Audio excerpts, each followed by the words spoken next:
ٹھیک ہے بھائی صاحب، آپ کا بہت بہت شکریہ کہ آپ نے میری مدد کی۔ یہ میری طرف سے کچھ پھل لیتے جائیے۔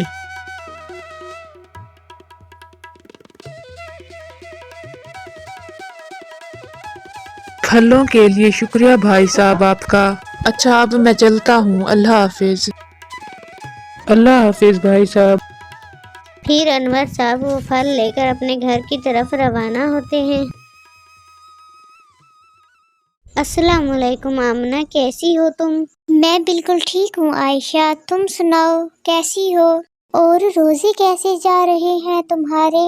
میں بالکل ٹھیک ہوں آمنہ، ماشاءاللہ اللہ کا شکر ہے، روزے بھی بہت اچھے جا رہے ہیں۔ وہ آمنہ، میں ایک ضروری کام سے تمہارے پاس آئی تھی۔ دراصل مالکن نے مجھے یہاں بھیجا ہے، وہ چاہتی ہیں کہ تم ان کے بچوں کو قرآن پاک پڑھاؤ، اور وہ کہتی ہیں کہ وہ اس کے بدلے تمہیں پیسے بھی دیں گی۔ تو کیا تم مالکن کے بچوں کو قرآن پاک پڑھاؤ گی؟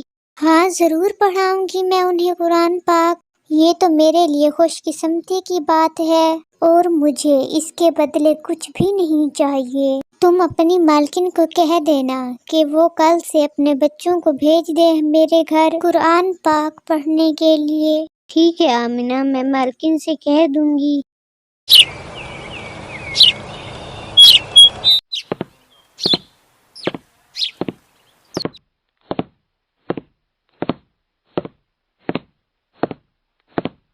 آمنہ بیٹی، یہ لو، میں کچھ پھل لایا ہوں، انہیں کاٹ دو، آج ہم انہی سے افطاری کریں گے۔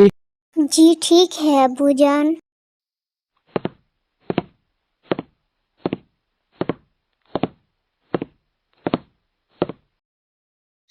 اللہ اکبر اللہ اکبر۔ پھر انور صاحب اور آمنہ مل کر افطاری کرتے ہیں۔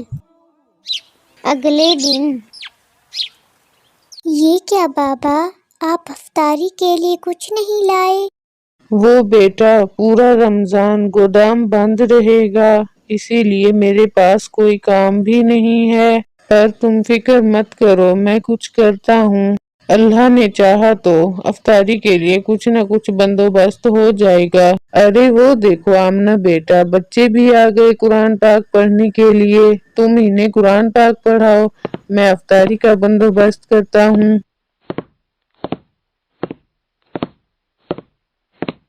السلام علیکم باجی۔ السلام علیکم باجی۔ وعلیکم السلام بچوں، آؤ بچوں اندر آ جاؤ۔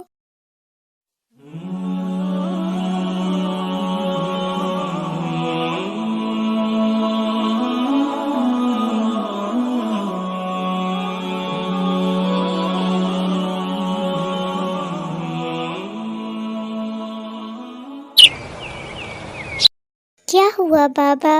بیٹا آج ہمیں پانی پی کر ہی روزہ کھولنا ہوگا، افطاری کے لیے میرے پاس پیسے بھی نہیں ہیں اور کوئی کام بھی نہیں ملا۔ آمنہ اور انور کی باتیں بچے بھی سن رہے تھے۔ السلام علیکم امی جان۔ السلام علیکم امی جان۔ وعلیکم السلام بچوں۔ امی جان، ہمیں آپ کو ایک بات بتانی ہے۔ کیا بات ہے بیٹا؟ وہ امی جان، آمنہ باجی ہے نا، وہ بہت پریشان ہیں، ان کے بابا کا کام بند ہو گیا ہے اور ان کے پاس افطاری کے لیے کچھ بھی نہیں ہے۔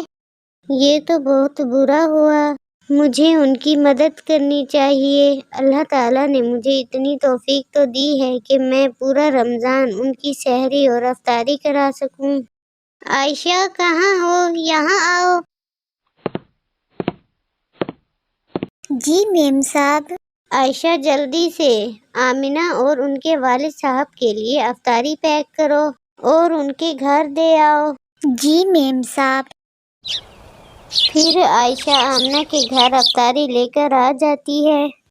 آمنہ، یہ مالکن نے آپ کے لیے افطاری بھیجی ہے، مالکن کو میری طرف سے شکریہ ادا کر دینا کہ انہوں نے ہماری اس برے وقت میں مدد کی۔